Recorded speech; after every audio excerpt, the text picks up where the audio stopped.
کرد باڵات لە ئێستا بەرزتر بێ؟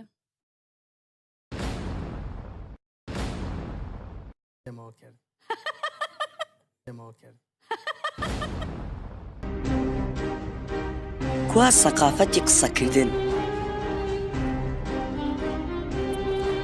لە هەموو وڵاتێک ئەساسی بێژەر ڕەوشت بەرزیە. بە پێچەوانەوە لە کوردستان ئەساسی جوانیە.